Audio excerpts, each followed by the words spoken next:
म्हटलं तो काढावाच लागेल. मग म्हटलं आता परत इलेक्शनमध्ये माझं तोंड बंद झालं तर प्रॉब्लेम होईल, मग काढून प्रचारमध्ये वगैरे सगळं हां तर म्हटलं आता जर सर्जरी केली तर 6-7 दिवसाचा बेड रेस्ट नंतर आय विल बी फ्री.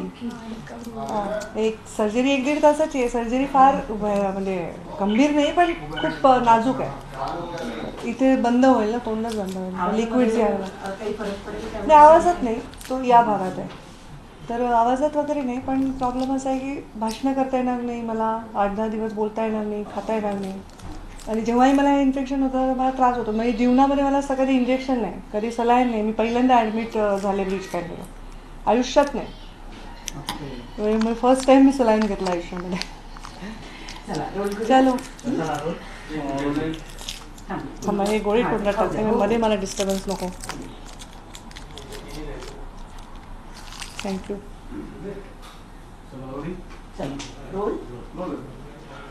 पंकजाताई, काल ओबीसी संदर्भात निर्णय आला आणि हा निर्णय सगळ्यांसाठीच धक्कादायक होता.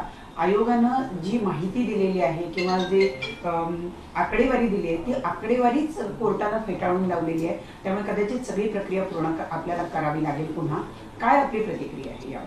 मी जी बातमी पाहिली आणि सुप्रीम कोर्टासमोर राज्य शासनाने जी बाजू मांडली त्यावर सुप्रीम कोर्टाचे जे मत पाहिलं त्यामुळे मी त्यावेळेस तात्काळ माझी प्रतिक्रिया दिली आहे की ओबीसी आरक्षणाला धक्का हे इतके दिवस आपण म्हणत होतो, पण आता ओबीसी आरक्षणाला धोका आहे असं मला वाटायला लागलं आहे. कारण जर मानसिकता असते हे निवडणूक ओबीसीच्या राजकीय आरक्षणासहित घ्यायची तर अशा प्रकारचा एवढा अहवाल, ओबडधोबड असा अहवाल दिला गेला नसता. अहवाल अत्यंत गंभीरपणे तयार करून दिला गेला असता, ज्याच्यावर सुप्रीम कोर्टाने त्याच्यावर निर्णयही दिला गेला असता. त्यामुळे मला वाटतं की ओबीसीच्या आरक्षणाचा कुठेतरी राजकीय आरक्षणाचा बळी घेण्याचं काम हे चाललेलं आहे. आणि आम्ही नेहमी सहकार्याची भूमिका ठेवली की ओबीसी आरक्षणाच्या बाबतीमध्ये राजकारण करायचं नाही. ओबीसी आरक्षणाच्या बाबतीमध्ये सगळ्यांनी मिळून राजकीय भूमिका बाजूला ठेवून ओबीसींसाठी भूमिका मांडायची. त्यामुळे आज जी मी भूमिका मांडते ती एका राजकीय पक्षापुरती मर्यादित नाही, ती समस्त ओबीसींच्या भविष्यासाठी चिंता करणाऱ्या एका कार्यकर्त्याची भूमिका आहे. एक वर्ष झालं तब्बल हा सगळा प्रकार सुरू होऊन. मध्यंतरी महाविकास आघाडीनं केवळ केंद्रामध्ये प्रकरण ढकललं. वारंवार तुम्ही सुद्धा पत्रकार परिषदांमध्ये म्हणाला की हा राजकारणाचा विषय नाही. आणि आता महाविकास आघाडीचेच नेते म्हणतात की भाजपने याच्यावर राजकारण करू नये, हा काही राजकारणाचा विषय नाही, जे काही होईल ते आपण मिळून ठरवूया.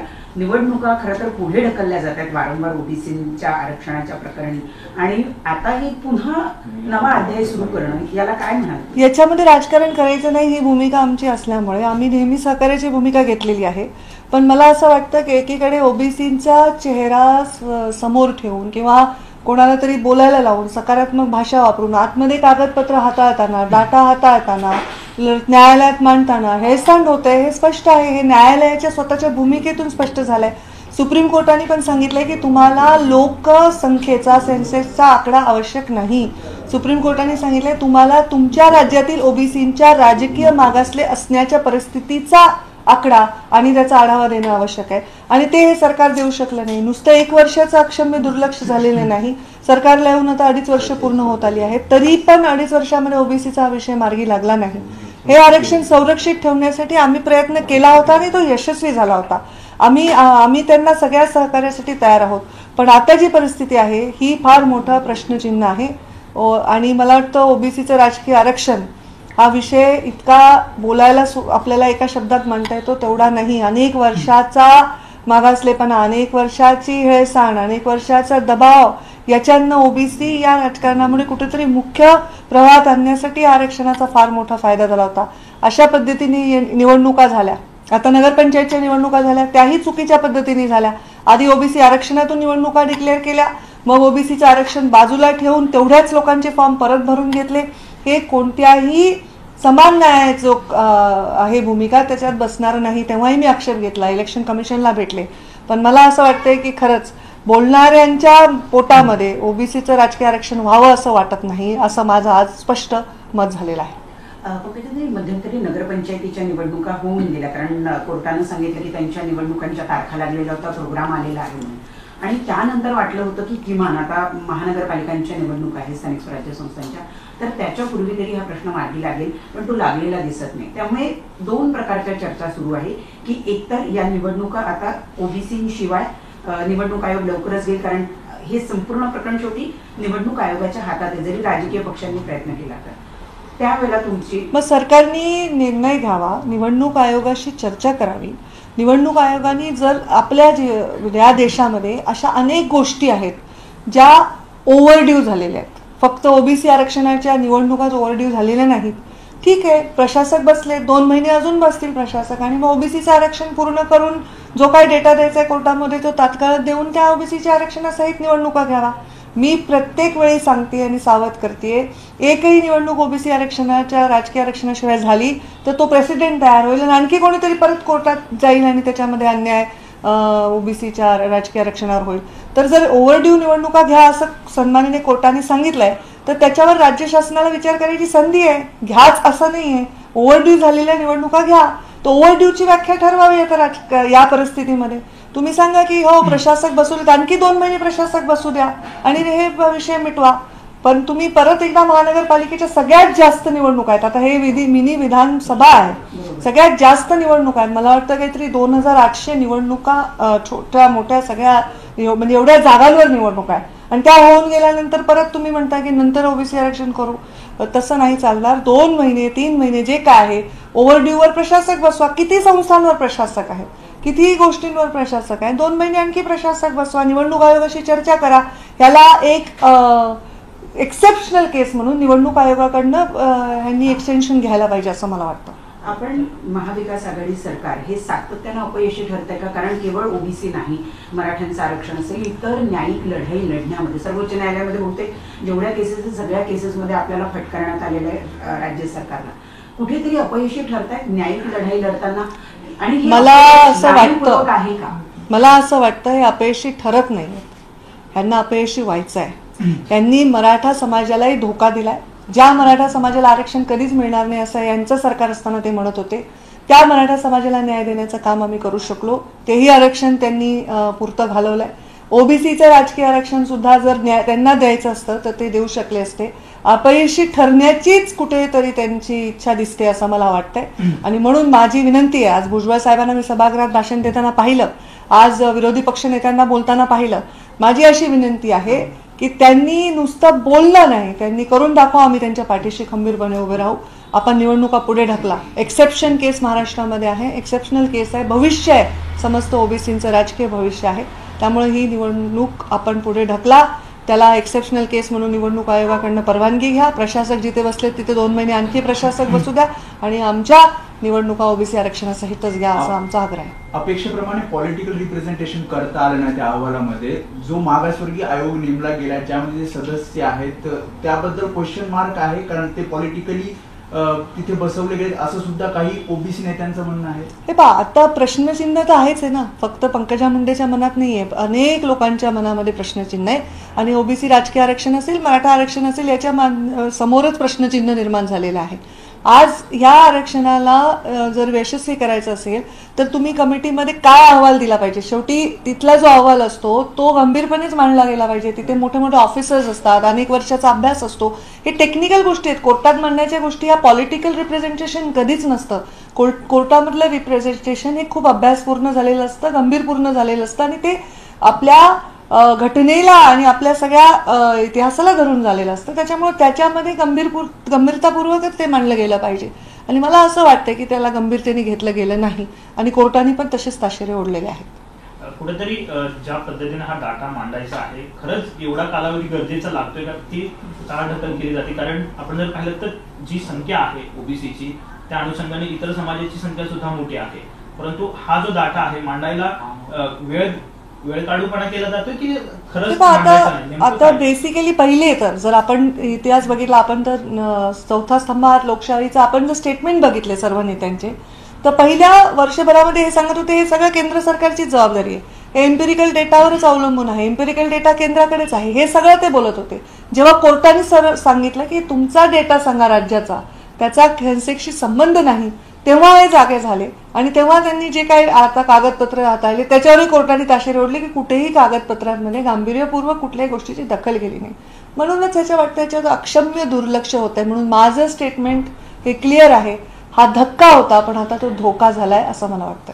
काल ओबीसी नेत्यांची बैठक झाली आणि त्यामध्ये तज्ज्ञांची भरती व्हावी असं देखील त्यांनी सांगितलेलं आहे. काय सांगू? मग हे आधीच करायला पाहिजे होतं. तज्ज्ञांची भरती, ओबीसी मागासवर्गीय आयोगाच्या अभ्यासासाठी काही जे बजेट हे आधीच करायला पाहिजे होतं. आता राजकारण होतंय ते वकील कोण आहे किंवा हा मुद्दा मुळात कोर्टात कुणी आणला, तो कुठल्या राजकीय पक्षाचा व्यक्ती आहे, याच्या भोवती महाविकास आघाडी पुन्हा एकदा एकवटताना दिसत आहे. म्हणजे मूळ जो प्रश्न आहे ओबीसी आरक्षणाचा तो त्याला कुठेतरी बगल देण्याचा प्रयत्न चालू आहे असं वाटतं. महामानव बाबासाहेब आंबेडकरांनी जेव्हा आरक्षणाचा पाया रचिला होता तेव्हा त्यांनी SC आणि STला आरक्षण दिलं होतं. कारण त्यावेळी ते आरक्षण आवश्यक होतं. कारण समाजाच्या मुख्य प्रवाहात आणण्यासाठी असतं. समाजाच्या मुख्य प्रवाहामध्ये दरवर्षी 10 वर्षांनी 20 वर्षांनी बदल होतात. कोणता समाज मागासला जातो असं असतं तर कधीच मराठा समाजाला आरक्षण मागायची वेळ आली नसती. समाजाच्या मुख्य प्रवाहात सर्व नेते होते पण समाज मात्र मागे राहिला. म्हणून मराठा समाजावर ही वेळ आली आणि म्हणून मराठा समाजाच्या पाठीशी मी आजही आहे आणि मराठा समाजाला आरक्षण दिलं पाहिजे. तसंच ओबीसीला राजकीय आरक्षणाची गरज आहे कारण त्यांना राजकीय प्रेझेंटेशन नव्हतं आणि म्हणून त्यांना राजकीय आरक्षण.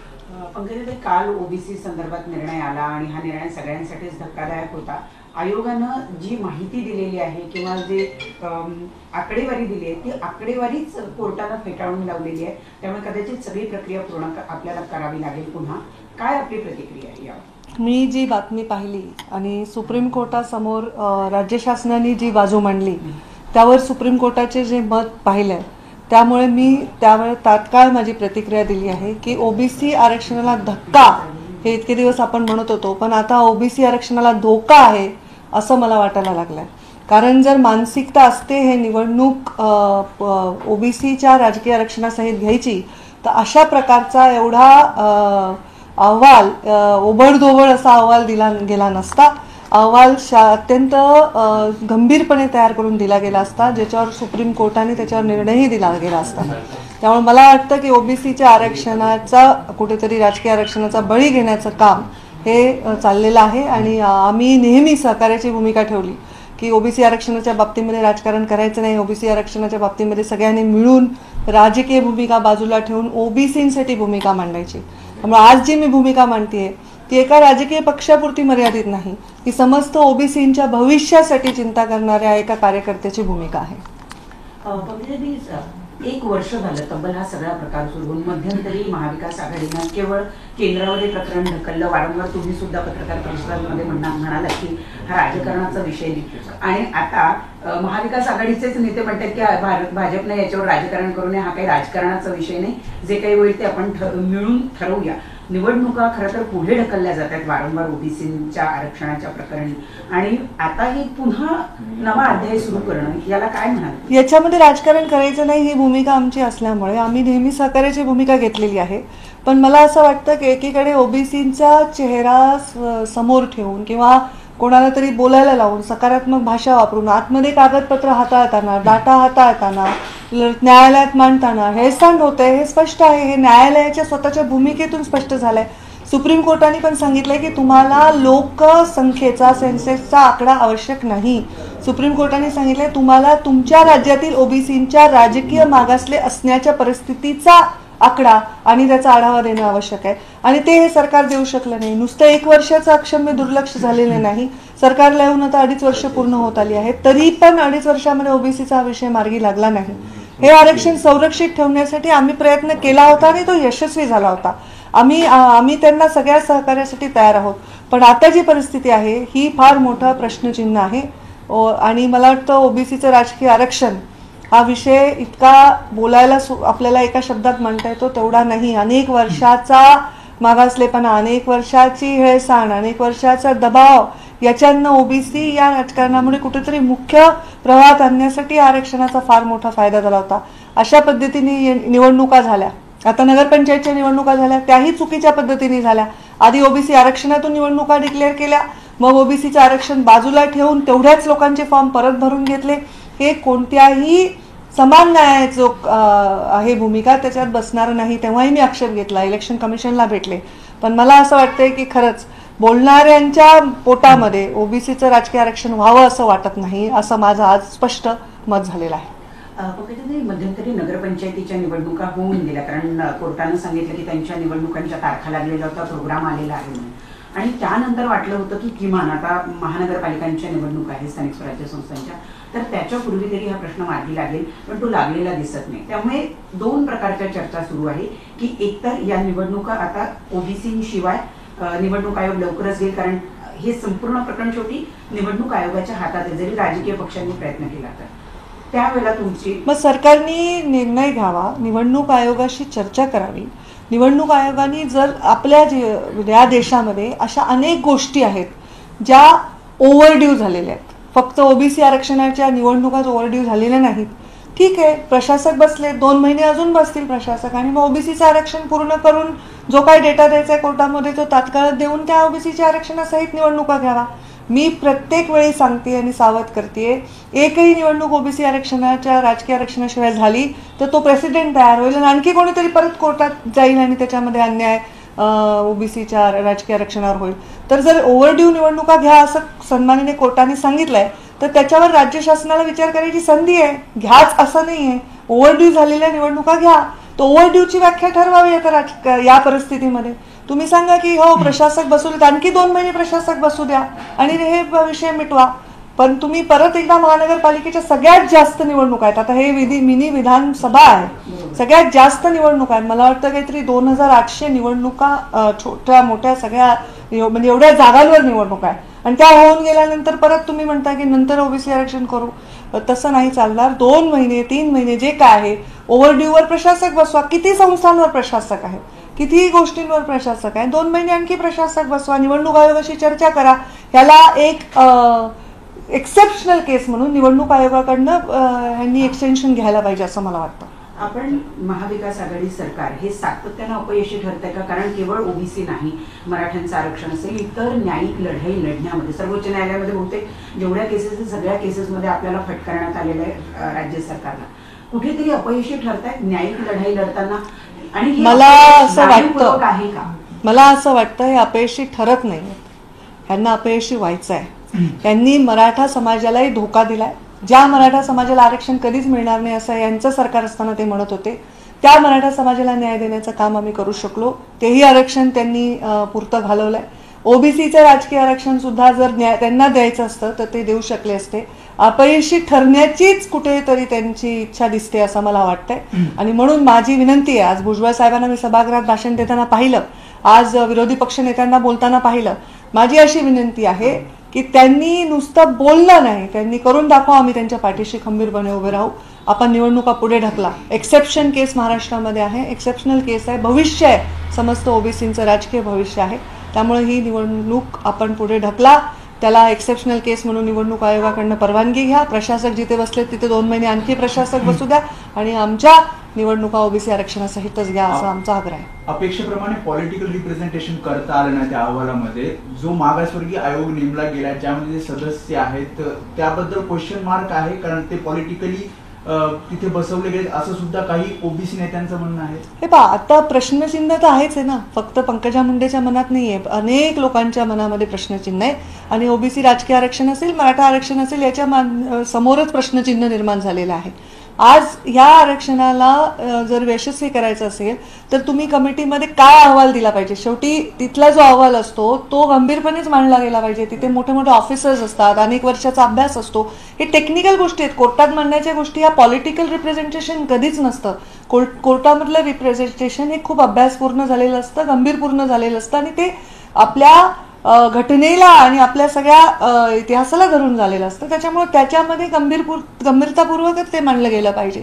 आणि मला असं वाटतं की त्याला गंभीरतेने घेतलं गेलं नाही आणि कोर्टाने पण तसेच ताशेरे ओढलेले आहेत.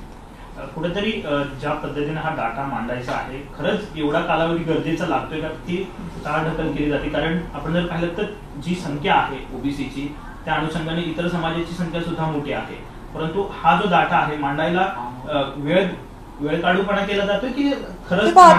आता बेसिकली पहिले तर जर आपण इतिहास बघितला, आपण तर चौथा स्तंभात लोकशाहीचा आपण जर स्टेटमेंट बघितले सर्व नेत्यांचे, तर पहिल्या वर्षभरामध्ये हे सांगत होते हे सगळं केंद्र सरकारची जबाबदारी आहे. हे एम्पिरिकल डेटावरच अवलंबून आहे, एम्पिरिकल डेटा केंद्राकडेच आहे, हे सगळं ते बोलत होते. जेव्हा कोर्टाने सांगितलं की तुमचा डेटा सांगा राज्याचा, त्याचा सेन्सेक्सशी संबंध नाही, तेव्हा हे जागे झाले. आणि तेव्हा त्यांनी जे काही आता कागदपत्र हाताळले त्याच्यावरही कोर्टाने ताशेरे ओढले की कुठेही कागदपत्रांमध्ये गांभीर्यपूर्वक कुठल्याही गोष्टीची दखल गेली नाही.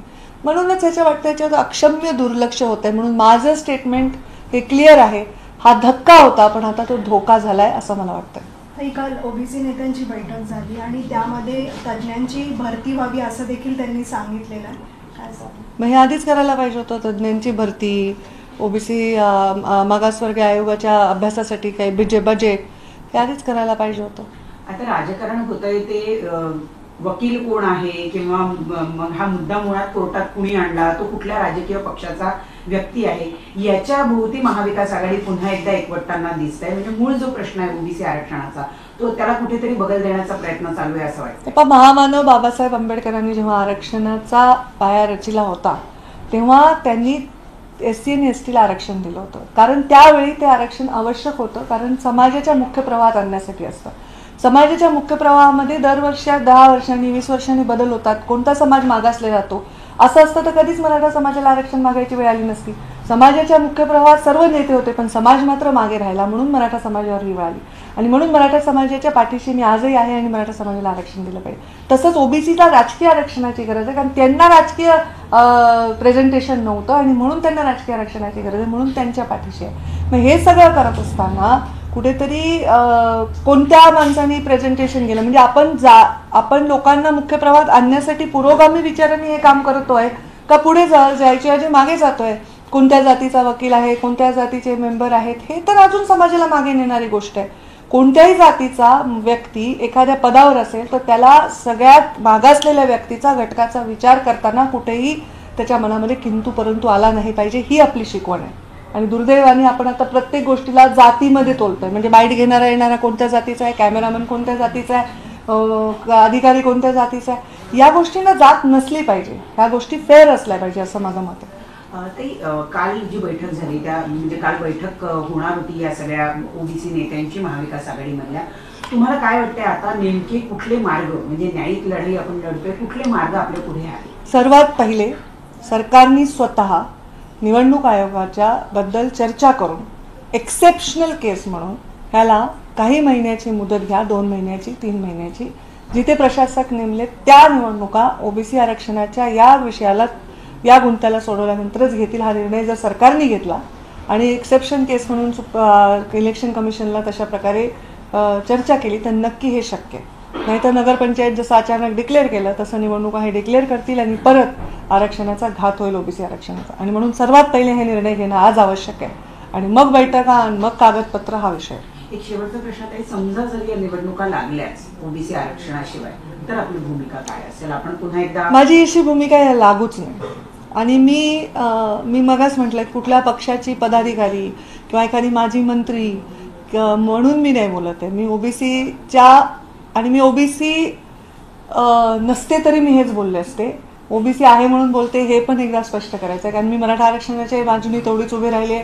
मी जेव्हा अॅट्रॉसिटीच्या कायद्यामध्ये बदल होत होता तेव्हा मी त्या कायद्याच्या बाजूनी तेवढीच उभी राहिले. मला जी शिकवण मिळालेली आहे ती जो वंचित आहे त्याच्या बाजूने उभं राहायचं आहे. त्यामुळे ओबीसीला आता न्याय मिळवण्यासाठी यांना राजकीय आरक्षणाची गरज आहे आणि त्याच्यासाठी लढणारी कार्यकर्ती म्हणून मी बोलत आहे. मला असं वाटतं की याच्यामध्ये कुठेतरी निवडणुका पुढे ढकलून ओबीसीच्या आरक्षणाशिवाय निवडणूक नाही घेणार हा निर्णय सगळ्यात आधी आला पाहिजे. छत्रपतींचा विचार म्हणजे